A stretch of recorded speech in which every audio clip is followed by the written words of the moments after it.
Hi guys! என்னோட சேனல subscribe பண்ணாதவங்க, தயவுசெய்து சப்ஸ்கிரைப் பண்ணிக்கோங்க.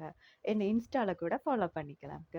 இன்னைக்கு நாம கருப்பு, வெள்ளை அந்த நிறத்த பத்தி கொஞ்சம் பேசலாமா? அ பொதுவா எல்லாரோட குணமும் வெள்ளையா இருக்கிறவங்க ரொம்ப அழகு, கருப்பா இருக்கிறவங்க அழகு இல்லன்ட்டு பொதுவான மென்டாலிட்டி எல்லாருக்குமே இருக்கு. ஏங்க அப்படி நினைக்கிறீங்க? எல்லாமே ஒரு கைண்ட் ஆஃப் கலர் தான். ஸோ கருப்பா இருக்கிறவங்க அழகு இல்லையென்றும், வெள்ளையா இருக்கிறவங்க அழகு தானென்றும் நினைச்சு கொள்றது அது எங்களோட மைண்ட் செட்ட பொறுத்து இருக்குது.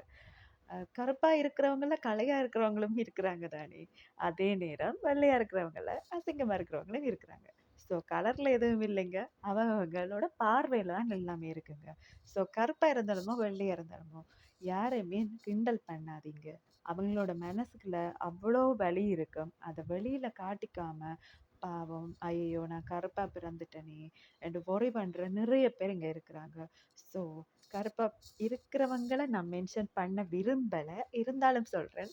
கருப்பா இருக்கிற எல்லாருமே, நான் கருப்பா பிறந்துட்டோமே என்று நினைச்சு கவலைப்படாதீங்க.